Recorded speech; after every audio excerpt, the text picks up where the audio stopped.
आए अरिजित गुरुवर हमारे,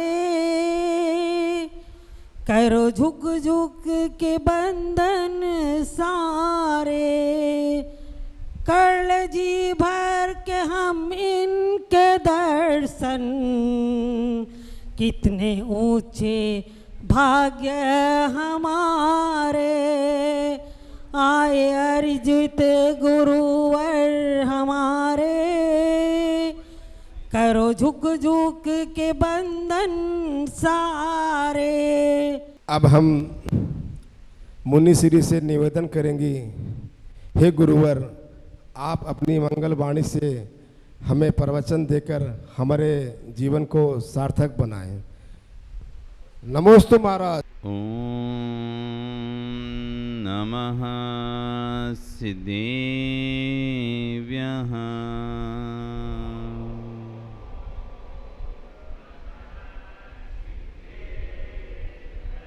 ओम नमः सिद्धेभ्यः।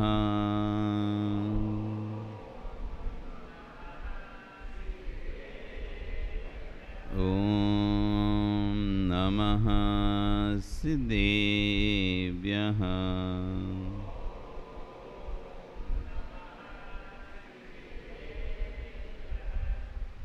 जीवदीपं जिनं नत्वा भवोद्भवविनाशिनं, भक्ष्यं देशिनाकाञ्चिन् मतिहीनोऽपि भक्तिदः। तिर्यणिखगिणाय रुत्तारी मोहे शेरे शेरेणिविहो, आयरी राऊ पस्यो परवादीण्यो भव्यजीलुए। नमो हरिहन्ताणं, नमो सिद्धाणं, नमो आयरियाणं, नमो वज्रायाणं, नमो लोये सव्यसाहुणं। बोले अनंत अनंत से परमेष्टि भगवानी की, आदिरोम आदिनाथ भगवानी की, वर्तमान शासन महावीर भगवानी की, आचार्य श्री 108 कुंद कुंद स्वामी महाराज की, आचार्य कुलभद्र स्वामी महाराज की, आचार्य गणाचार्य विराग सागर जी महाराज की, आचार्य गण श्री अक्षर विश्व सागर जी महाराज की, अहिंसा में विश्व धर्म की।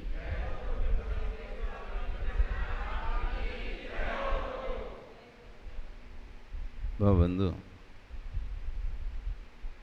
वर्तमान शासन न्यायिक वर्धमान स्वामी के शासन में तीर्थंकर प्रभु की चरण निष्ठा में बैठकर हम सभी जिन देशना का श्रवण कर रहे हैं। आचार्यगण कुलभद्र स्वामी महाराज ग्रंथराज सार समुच्चय जी में जिन देशना को देते हुए कह रहे हैं, जीव जब तक ही शांति को महसूस कर रहा है, जीव तब तक ही शांति को महसूस करता है जब तक उसमें उसके घर में सब सुख समृद्धि है। घर में सुख समृद्धि का जैसी अभाव होता है, धर्म ध्यान का भी अभाव हो जाता है। पंचम काल में हम जितना भी धर्म कर रहे हैं ना, वो तब तक ही है जब तक हमारा घर शांति से चल रहा है। घर में किसी को समस्या हो जाए अथवा घर में समस्याएं घेर लें या कोई कार्य आ जाए तो हमारा धर्म भी उतना ही है, बस विलीन हो जाता है। आपके घर में भी शादी के काम नहीं है, इसलिए आप यहाँ शांति से बैठे हो। आप घर में कोई नांगल नहीं होना, इसलिए शांति से बैठे हो। आपके घर में कोई प्रोग्राम नहीं है, इसलिए शांति से बैठे हो। आपके घर में कोई बीमार नहीं है, इसलिए शांति से बैठे हो। कोई को परेशानी नहीं है, इसलिए शांति से बैठे हो। कोई संपत्ति आदि की दिक्कत नहीं है, इसलिए शांति से बैठे हो। कहीं कोई पीड़ा संकट कष्ट आ जाए तो आपका धर्म ध्यान खत्म हो जाता है। ये हमारा धर्म ध्यान कब तक, ये अभिषेक पाठ पूजा कब तक? विवेक, अभी तुमको मान लो नलवाड़ी जाना हो, ट्रेन भले 8 बजे की भी होगी तब भी तुम उस दिन मंदिर नहीं आओगे, अभिषेक नहीं करोगे।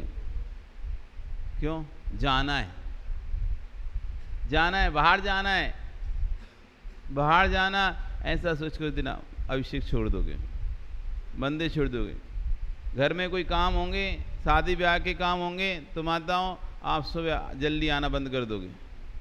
घर के काम बहुत हैं, मेहमान आए, रिश्तेदार आए, उनको देखना पड़ता है, इसलिए अभिषेक भी छूट जाए, पूजन भी बाद में कर लेंगे, जल्दी जल्दी करके भाग लेंगे। कभी जल्दी पूजन करके गए कि नहीं गए? जल्दी जल्दी पूजन करके गए कि नहीं गए? क्यों? अच्छा आप ये बताओ, आपको सबसे जरूरी क्या है? कौन सा काम है सबसे जरूरी है? सबसे जरूरी क्या है आपका? सबसे महत्वपूर्ण कार्य क्या है आपके लिए? सबसे महत्वपूर्ण कार्य क्या है? भगवान, गुरु या घर? भगवान, गुरु या घर, इन तीन में से सबसे महत्वपूर्ण कौन है आपके लिए? पक्का सोच के बताना, अभी फिर हम पूछ लेंगे तो फिर आप बोलना कि महाराज जी फंसा दिए। भगवान है? पक्का भगवान है? सोच लो। घर के लिए भगवान छोड़ सकते हो, भगवान के लिए घर छोड़ सकते हो? अच्छा बताओ। भगवान के लिए घर छोड़ सकते हो या घर के लिए भगवान छोड़ सकते हो? कौन बोल रहा है भगवान के लिए घर छोड़ सकते हो? पक्का? पूछ लो संजय से।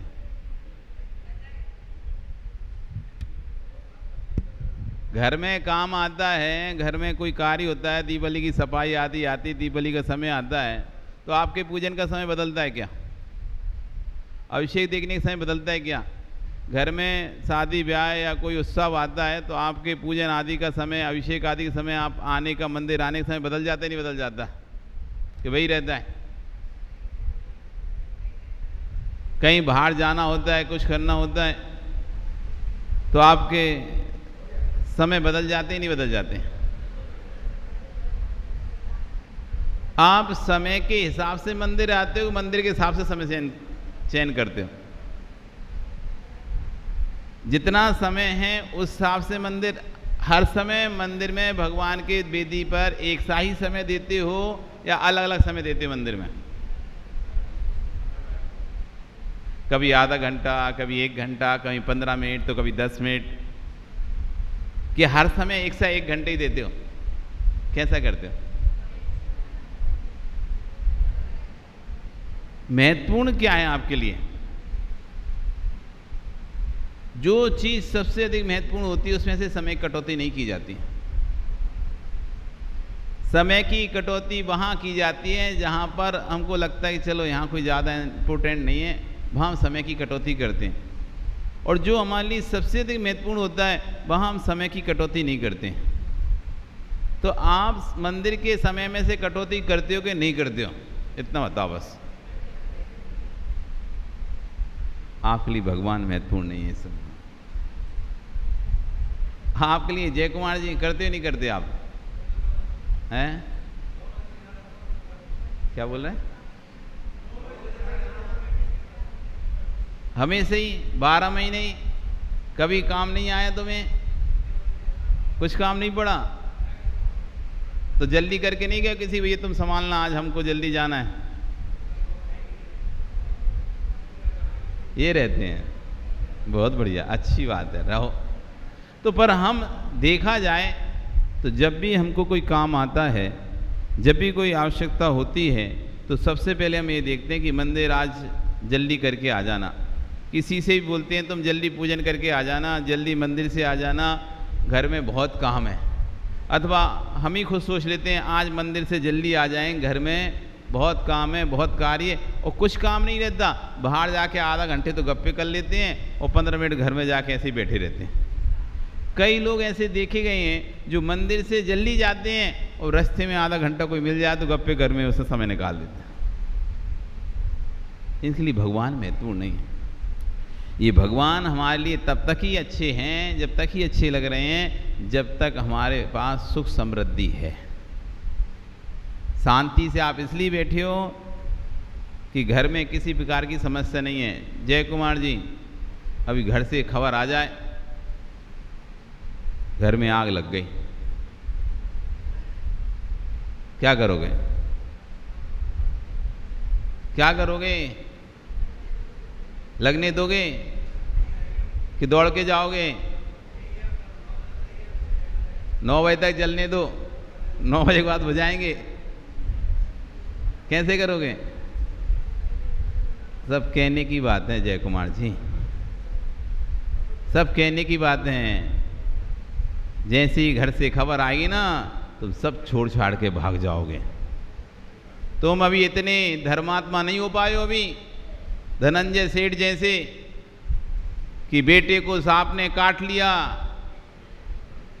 कई बार खबर पहुंचाने के बाद भी पिता नहीं आ रहा है, मैं तो अपना धर्म कार्य समाप्त कर ही आऊँगा। ऐसे धर्मात्मा तुम अभी इतने दृढ़ नहीं हुए तुम, इसलिए ऐसी बातें मत करो तुम। अभी जो बातें आ रही ना, ये सब बातें तभी तक हैं जब तक कोई प्रकार की समस्या नहीं है। जिस दिन समस्या आएगी तो यही लोग देखेंगे तुम्हें, तुम जो बोल रहे हो ना, यही लोग पूछेंगे क्यों जय कुमार जी क्या हुआ? अभी तक तो बोलते थे 9 बजे तक कहीं नहीं जाएंगे और अब 8 बजे कहाँ खिसक रहे हो?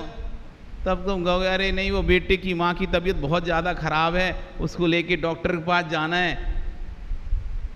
फिर तुम्हारा मजाक उड़ाएंगे ये। इसलिए उतनी ही बोलो जितना कर सको। यदि अपना मजाक नहीं बनाना है, उतना ही बोलो जितना कर सको। अभी वर्तमान में इतनी सामर्थ्य नहीं है जीव के अंदर कि घर का परिवार का सदस्य तड़पता रहे और तुम यहाँ पूजन कर लो। इतनी सामर्थ्य नहीं है किसी की, घर में चोरी हो रही हो, आग लग रही हो, टैक्स की रेट पड़ गई हो, ये शांति से पूजा करते रहें। कर पाएगा कोई? जो ऐसा कह रहा है वो शुद्ध मायाचारी कर रहा है। ये वर्तमान के परिणाम हमारे इतने हीन हो चुके हैं, धर्म पर तो आस्था है ही नहीं है। फिर सिर्फ धर्म का, हम धर्मात्मा मतलब जैन हैं, अनुयायी हैं जैन दर्शन के, इसलिए धर्म करते रहते हैं, लेकिन वास्तव में हमारी धर्म पर बिल्कुल भी आस्था नहीं है। थोड़ा सा जैसी विपत्ति आती है और कोई कहता है जाओ इधर जाके माथा टेक आओ, तुम्हारा काम हो जाएगा, उधर जाकर अगरबत्ती लगाया, उससे झाड़ा फूकी करवाया, उससे पूछा, तो तुरंत आदमी जैसी विपत्ति आती है तो तुरंत भागना प्रारंभ करता है, जाना प्रारंभ करता है। कष्ट संकट आते ही उनके निर्वाण का उपाय सोचता है। जैसी कष्ट संकट आते हैं व्यक्ति के ऊपर, उनके निवारण का उपाय सोचता, और उस उपाय के लिए उसे कहीं भी सिर टेकना पड़े, फिर किसी भी दरबार पर जाना पड़े, स्वयं नहीं जाएगा तो किसी दूसरे को भेज देगा।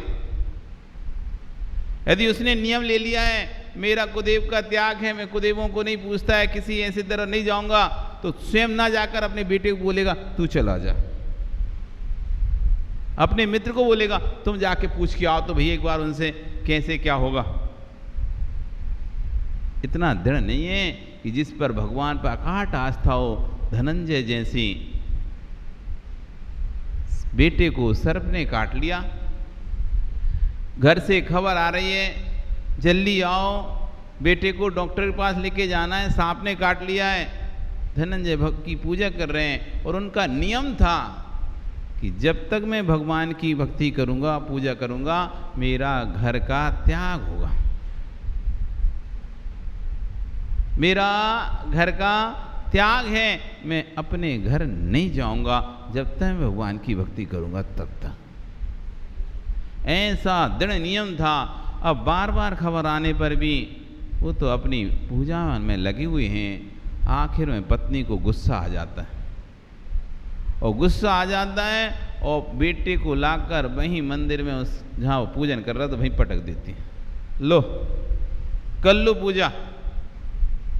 ये पूजा तो फिर भी हो जाएगी, लेकिन संतान चली जाएगी तो फिर नहीं आएगी।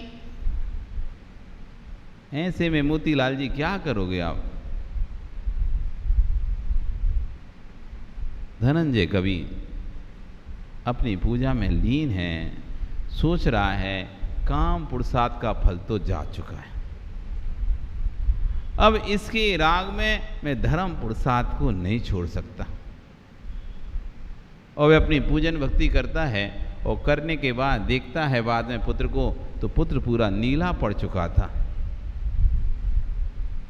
तब वह भगवान के समक्ष अपनी भावना भाता है, हे भगवान, मुझे अपने पुत्र की चिंता नहीं है कि ये मरण को प्राप्त हो जाएगा, मुझे चिंता है तो जिन शासन की है। आज यदि ये मरण को प्राप्त होता है तो कल को कोई धर्म पर विश्वास नहीं करेगा, कल को कोई धर्म पर विश्वास नहीं करेगा। क्या हुआ धर्म करने से? अपनी संतान को भी नहीं बचा पाया। ऐसे कहकर धर्म का हंसी उड़ाएंगे, धर्म का मजाक उड़ाएंगे। और ये भावना के साथ वो विषापहार स्तोत्र को पढ़ता है, विष को हरण करने वाला स्तोत्र। ऐसा विषापहार स्तोत्र भक्ति करता है भगवान के साथ, और उस भक्ति में कहता है, विषापहारम मणिमोस्य धानी मंत्रम समुद्दिश्य रसायनम चा राम्यंत्रयो न स्मृति व्रजंती त्वमेव नामानि तवेव तानि। हे भगवान, जगत में लोग विष को दूर करने के लिए रसायन की खोज करते हैं, मणि की खोज करते हैं, मंत्रों की खोज करते हैं जिससे विष दूर हो जाए, लेकिन कोई जानता ही नहीं है कि आप ही तो रसायन हैं, आप ही तो मणि हैं, आप ही तो औषधि हैं। जो आपका ध्यान कर ले उसका सारा विष स्वतः ही नष्ट हो जाता है। ऐसा जब स्तोत्र पढ़ते हैं, बहुत सुंदर स्तोत्र है, विषापहार स्तोत्र। कभी इसके अर्थ साथ इसको पढ़ना, ऐसे पढ़ोगे तो कुछ भी पल्ले नहीं पड़ेगा,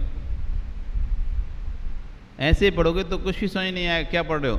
लेकिन उसको अर्थ सहित यदि आपने पढ़ लिया विषापहार स्तोत्र, इतना आनंद आएगा आपको, इतना आनंद आएगा कि जब भगवान की भक्ति करोगे तो आनंद में डूब जाओगे। एक एक ज़्यादा नहीं है, 32 ही लगभग उसमें श्लोक हैं, पर एक एक श्लोक में ऐसा अमृत भरा हुआ है, जब उसको पढ़ते हैं तो भक्ति में ऐसा व्यक्ति डूब जाता है। जैसे उन्होंने विषापहार स्तोत्र पढ़ा और जैसे गंधोदय को बच्चे के ऊपर छिड़का तो बच्चा तो ऐसे उठ गया जैसे सोखे कोई बालक उठता है, सोखे बालक उठता है, ऐसे उड़ गया। चारों तरफ धर्म की जय जयकार। पर आज ऐसी दृढ़ता हमारे अंदर नहीं है। आज हमने धर्म को भी मजाक बना के रखा है, हंसी करते हैं, उसकी भी हंसते हैं। कुछ तो नहीं होता, देख लिया करके हमने, ऐसा बोलते हैं। हाँ, खूब पाठ कर लिया हमने, कुछ नहीं होता। खूब भक्तामर पढ़ा, कुछ नहीं होता। खूब तो नमकारन पढ़ा, कुछ नहीं हुआ। हुआ क्या? कुछ हुआ क्या? ऐसे करके उस स्तोत्र का, उस मंत्र का हम मजाक उड़ाते हैं। कमी मंत्रों में नहीं है, कमी स्तोत्रों में नहीं है। वही भक्तांबर स्तोत्र है जिसको पढ़कर मानता हूं स्वामी के 48 ताले टूट गए। और वही भक्तांबर स्तोत्र है, हम पढ़ते हैं, एक धागा नहीं तोड़ सकते, एक धागा नहीं तोड़ पाएंगे, और उनके पढ़ने से 48 ताले टूट गए। कमी स्तोत्र में नहीं है, कमी मंत्रों में नहीं है, कमी है तो हमारी श्रद्धा में है, हमारी आस्थाओं में है। आज हमारी श्रद्धा, हमारी आस्था स्वार्थी हो गई है, स्वार्थी। मेरा काम होगा तो मैं इस पर श्रद्धा करूंगा, मेरा काम नहीं होगा तो कोई श्रद्धा नहीं करूंगा। आज जगत में भीड़ लगी है, जहाँ तुम्हारा काम बना और तुम वहाँ पर बस भगत बन गए, और काम नहीं बना। ओम शांति। तो आचार्य बनिया कह रहे हैं ये जिनवाणी आपको इसलिए समझ में आ रही है क्योंकि आपको मालूम है कि मेरा घर व्यवस्थित है, खाने को घर में दाना है, भोजन है, आज कमाएंगे नहीं तब भी आराम से शांति से बैठ के खा लेंगे, 10 बजे दुकान खोलेंगे तो आराम से बैठ के खा लेंगे, रोज कमाओ रोज खाने वाली स्थिति नहीं है, इसलिए आप शांति से यहाँ बैठे हो, शांति से सुन रहे हो। अभी मालूम चले कि दुकान में आग लग गई, फिर देखना अब क्या हो रहा है। एक द्रव दूसरे द्रव को प्रभावित करता है कि नहीं करते हैं। जिसका उपादानहीन है उसकी आँखों से टप टप आंसू टपकेंगे, और जिसका उपादान पवित्र है वो कहेगा होता स्वयं जगत परिणाम। ये पहचान आपके भीतर की निज ध्रुव आत्मा की रक्षा करना है तो मोक्षु मन के पर्यटन का निरोध कर लीजिए।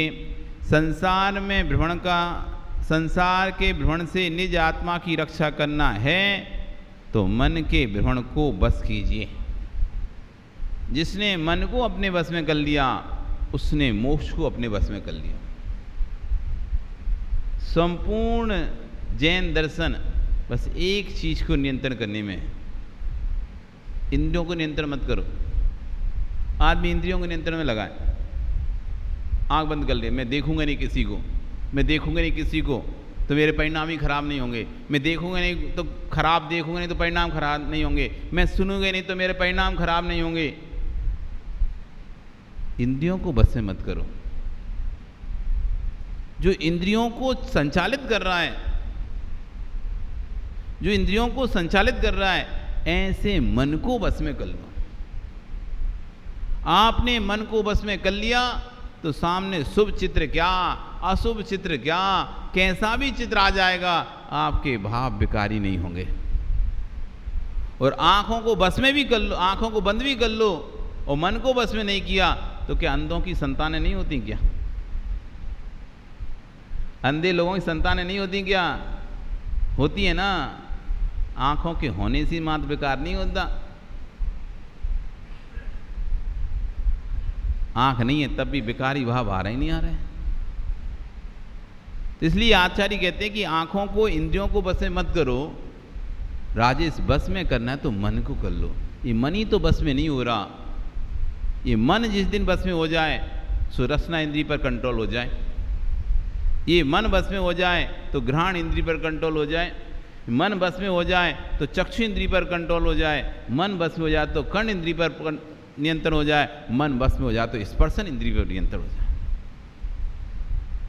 जो भोग सामग्री आपके लिए उपलब्ध हैं वही भोग सामग्री मुराजों के लिए भी उपलब्ध है।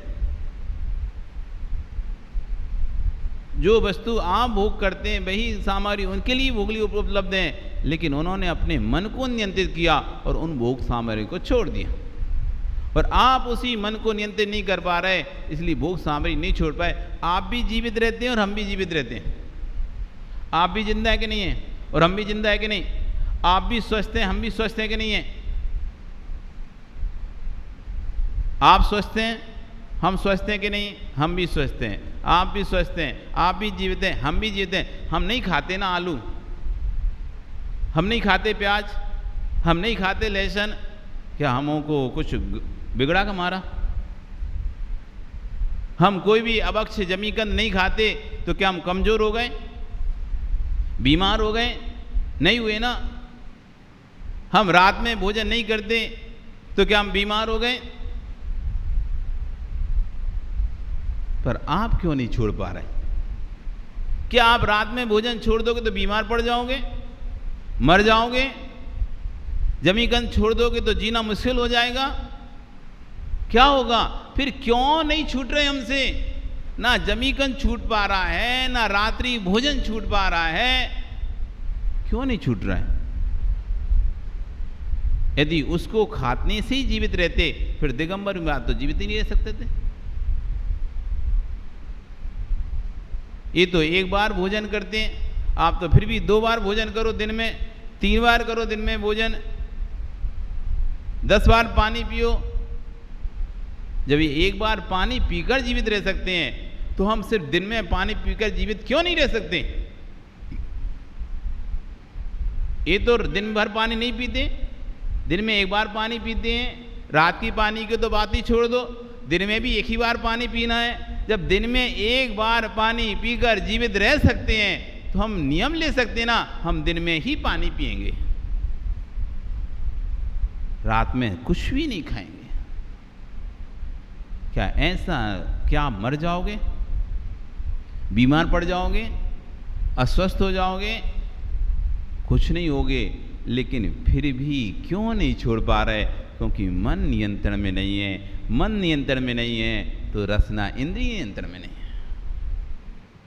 बाजार का भोजन किए बिना हम भी तो जीवित रह रहे हैं, ना कोई आइसक्रीम खाते, ना कोई आपका चाइनीज़ फूड्स खाते बाहर के, ना किसी प्रकार का बाहर का खाना खाते, होटलों का खाना नहीं खाते, तो क्या जीवित नहीं रहते? रह रहे हैं जीवित, स्वस्थ भी है, सब कुछ है। पर आपसे कहें छोड़ दो आप बाहर का होटल का भोजन, कहाँ ये भाई मांसाहारी होटल है, भाई शाकाहारी हैं, सब मिक्स हो रहा है और तुम वहाँ पर बड़े चटकारे लेके खा रहे हो। कम से कम इतने नियम ले लो कि जहाँ पर दोनों ही भोजन एक साथ बनते हैं ऐसे होटलों में पैर तक नहीं रखेंगे। पर नहीं होता मन में, महाराज बाहर जाते हैं, मिलती नहीं है, ढूंढते हैं, ये वो, मतलब दुनिया भर के बहाने हैं। आप 1 दिन यदि भोजन नहीं करोगे तो मर नहीं जाओगे, 10 दिन भी भोजन नहीं करोगे तो मरोगे नहीं, विश्वास रखना। सुभाष जी 9 वर्ष से आप 10 लक्षण कर रहे हैं और ये 10वां वर्ष है आपका। 9 वर्ष आप अन्न भोजन का त्याग करते ही नहीं करते? करते हैं ना? आज भी आप स्वस्थ हैं कि नहीं?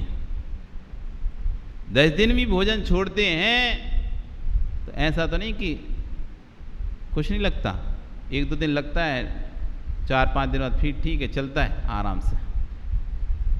तब भी आज भी है, 10 दिन बाद फिर स्वस्थ। तो 1 दिन भोजन नहीं मिले, कहीं बाहर गए और नहीं मिला तो 1 दिन भूखे भी रह गए, 1 दिन नहीं भी खाया तो कोई बात नहीं, फल फ्रूट खा के रह जाओ, जरूरी नहीं होटल में ही खाना है, तब भी जीवित रहोगे। लेकिन फिर भी मन नहीं मानता, छोड़ नहीं पाते। महाराज जी वो बाहर जाना है, बाहर की छूट रख ले रहे, ये जाना उधर की छूट रख ले रहे, तुमसे रात्रि भोजन त्याग करने का बोलें तो मन भी बनाओगे तो हाँ रात में त्याग दें, लेकिन महाराज जी बाहर की छूट क्यों भैया? बाहर की छूट क्यों?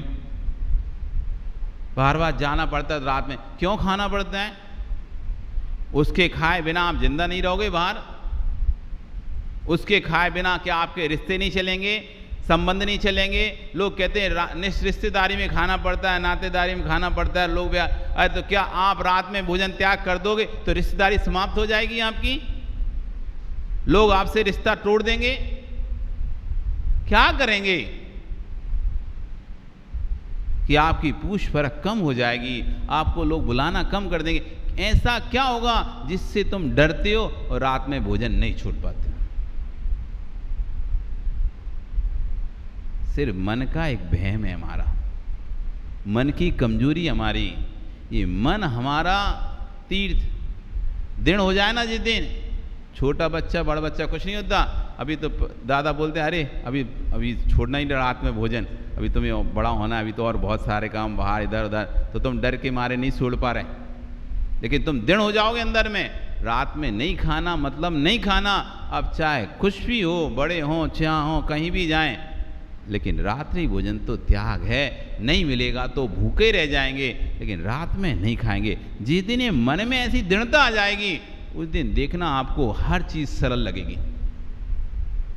मन के हारे हार है, मन के जीते जीत।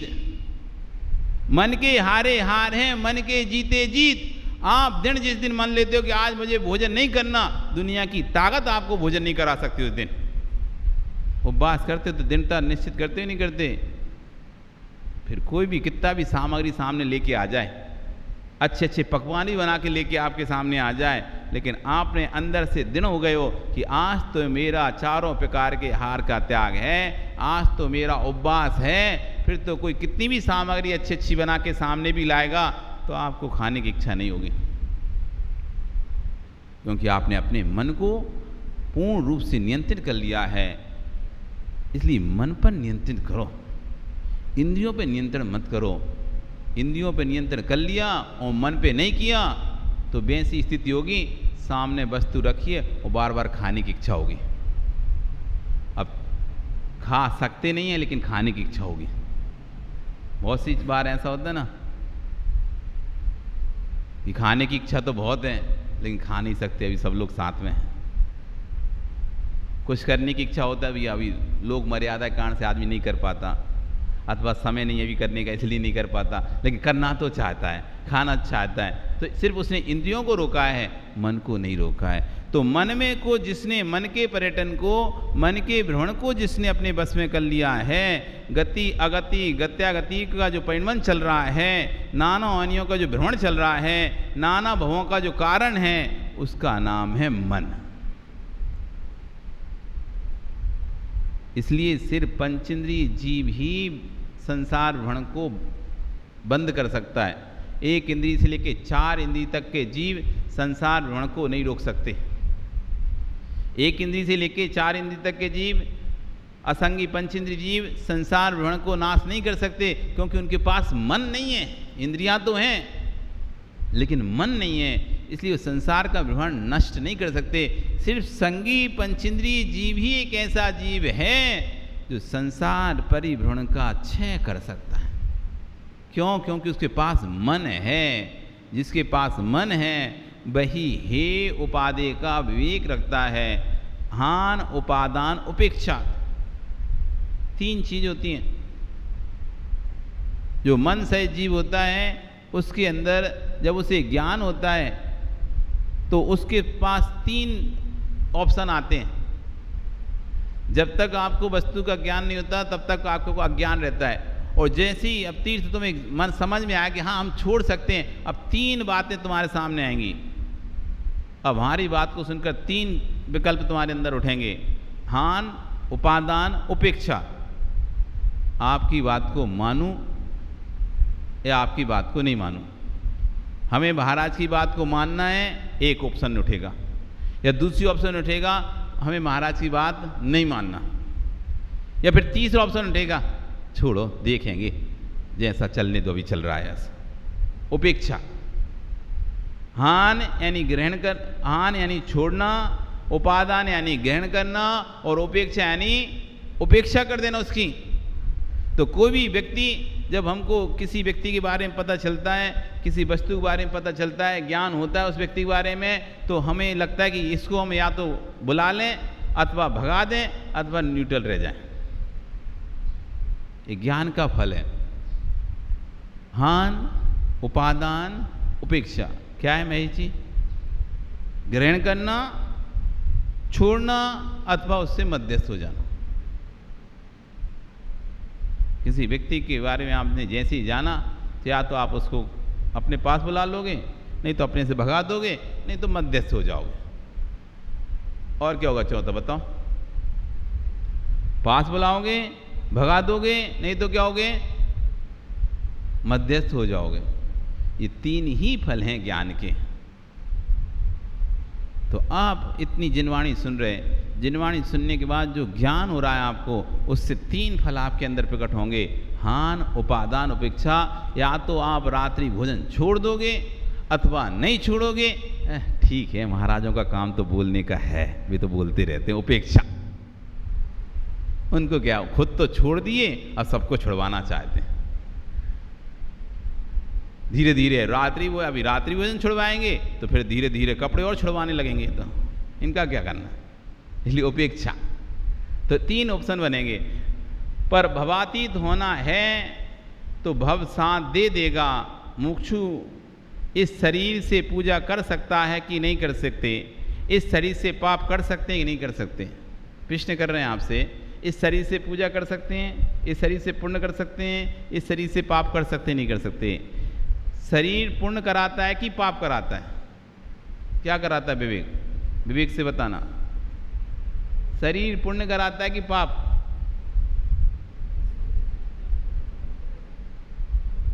क्या कराता है?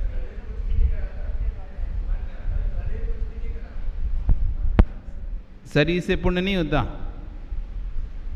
शरीर से पाप नहीं होता। लो कैसी बातें कर रहे सुरेंद्र जी,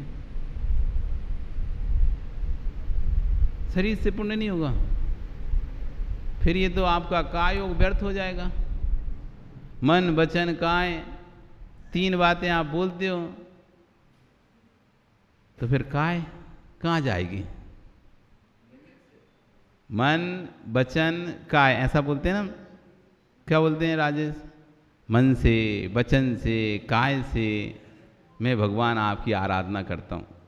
मन शुद्धि, वचन शुद्धि, काय शुद्धि से आहार देता हूँ। और तुम कह रहे काय शरीर से कुछ नहीं होता, तो फिर गड़बड़ हो जाएगा, फिर एक आपका कम हो जाएगा। अब बताओ शरीर से पुण्य होता है कि नहीं होता? अब बोलो, इस काय योग से पुण्य होता है कि नहीं होता? मन से पुण्य होता है कि नहीं होता? वचन से पुण्य होता है कि नहीं होता?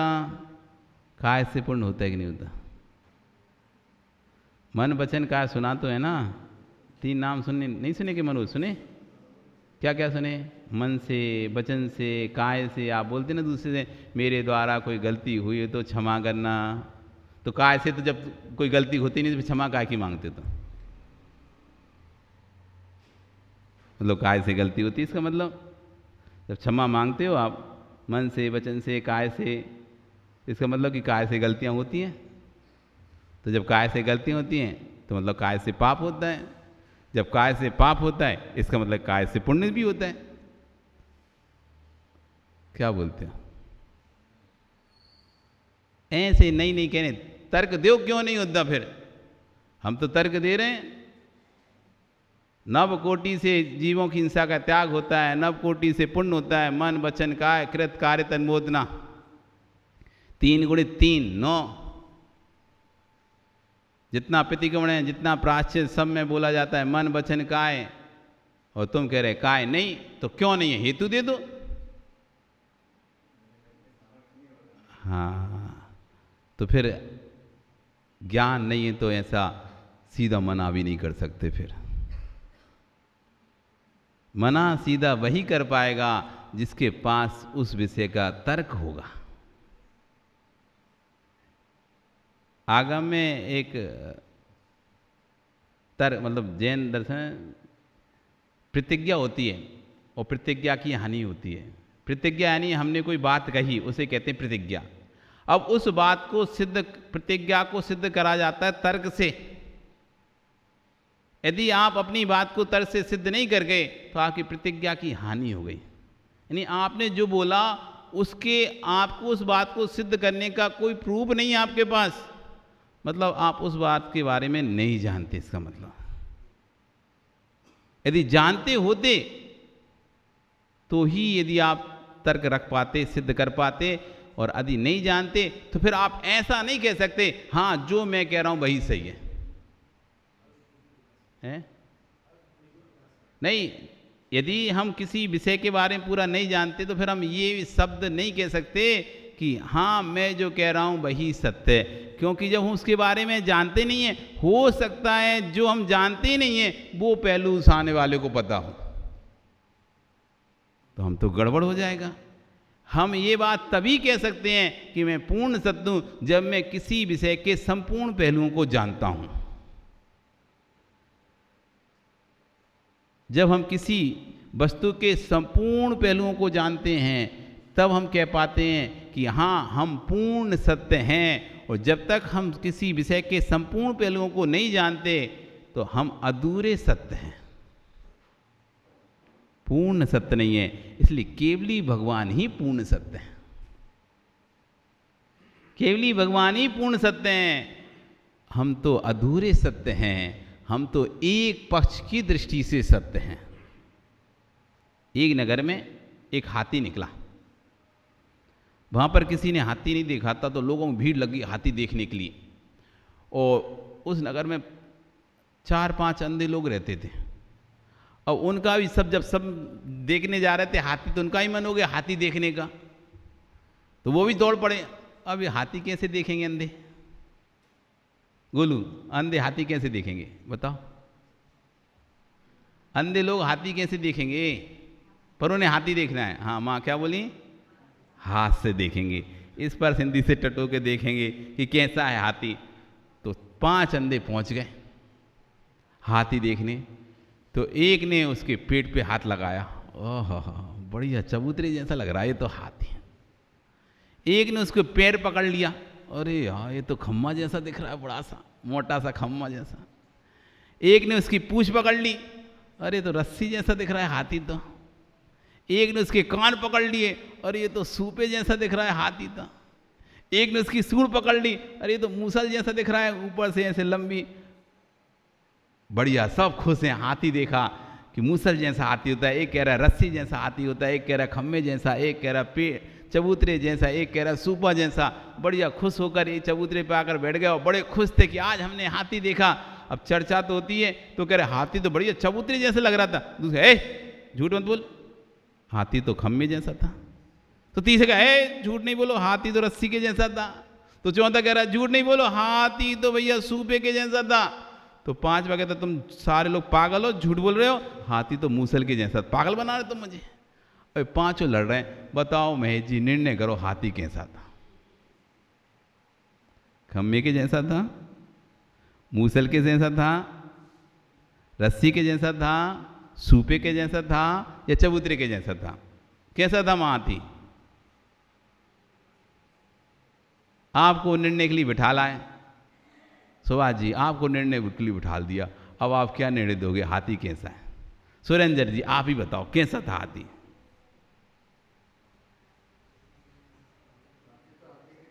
हाँ तो पर वो सब झूठ बोल रहे क्या? वो 5 लोग सुरेश जी झूठ बोल रहे हैं क्या कि सत्य बोल रहे हैं क्या?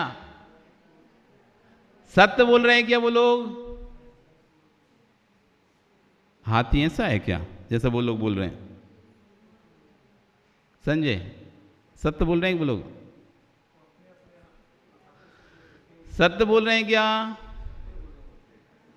तो वैसा तो हाथी है नहीं जैसा वो बोल रहे हैं, तो सत्य तो नहीं बोल रहे हैं। तो झूठ बोल रहे हैं क्या वो? झूठ भी नहीं बोल रहे हैं, क्योंकि उन्होंने जो देखा जाना है समझा है वो बोल रहे हैं। सत्य भी नहीं है, झूठ भी नहीं है, पर पूर्ण सत्य भी नहीं है। सत्य भी नहीं है, झूठ भी नहीं है, ना पूर्ण झूठ है ना पूर्ण सत्य है। क्यों? क्योंकि उन्होंने हाथी के एक एक अंग का स्पर्श किया है, एक अंग को ही जाना है। उस एक अंग की दृष्टि से हाथी वैसा है, लेकिन संपूर्ण अंगों की दृष्टि से हाथी वैसा नहीं है। जिसने हाथी को देखा है, भाई एक सेठ निकल गया, सुशील निकल गए, सुशील नाम है क्या? सुशील निकल गए और लड़ रहे थे, देखा सुशील, क्यों भैया क्यों लड़ रहे हो? अरे वो बोलते हैं कि हम सब हाथी देखने गए थे पर सब अलग अलग बोल रहे हैं, ऐसे कैसे हो सकता? हाथी तो एक ही है। कि तुमने कैसे देखा? वो खम्भे जैसा, वो कहता चबूतरे जैसा, वो कह रहा रस्सी जैसा, वो कह रहा है मूसल जैसा, वो सूपे जैसा। तो एक हाथी 5 तो नहीं है, एक ही था। फिर किसकी बात सही है तुम बताओ? तुम्हारी तो आंखें, तुमने देखा तो बोला 5 ही बात सही है। तो 5 उससे लड़ने लगे। अबे 5 उससे लड़ने, अरे तुम क्या बात करते हो? 5 में से कोई तो एक सत्य होगा।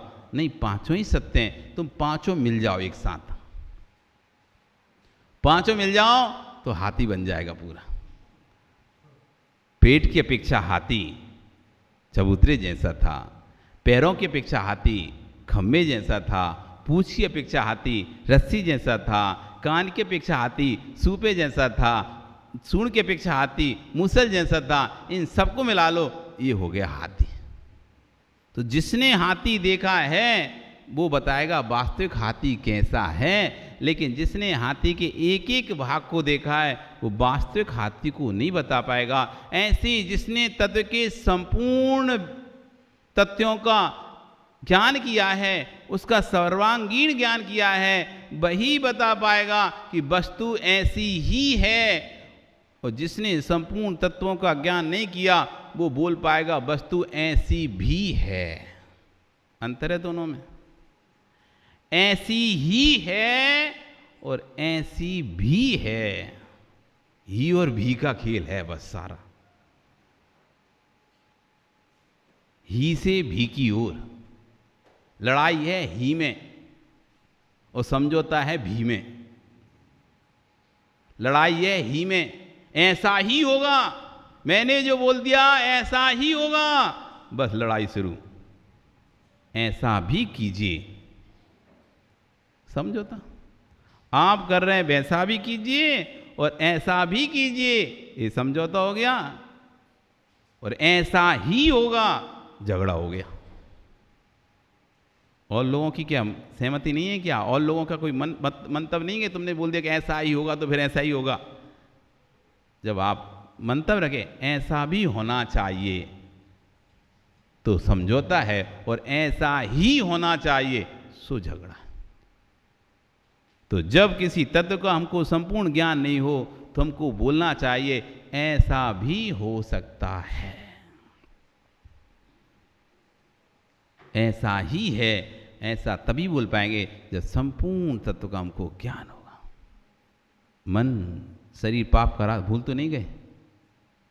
शरीर पाप कराता है कि पुण्य कराता है? अब बोलो। इतनी रामायण हमने तुमको सुनाई इतनी सी बात पूछने के लिए। राजेश, इतनी बड़ी रामायण सुनाई कितनी सी बात पूछने के लिए? इतनी सी बात नहीं, शरीर पुण्य कराता है कि पाप कराता है?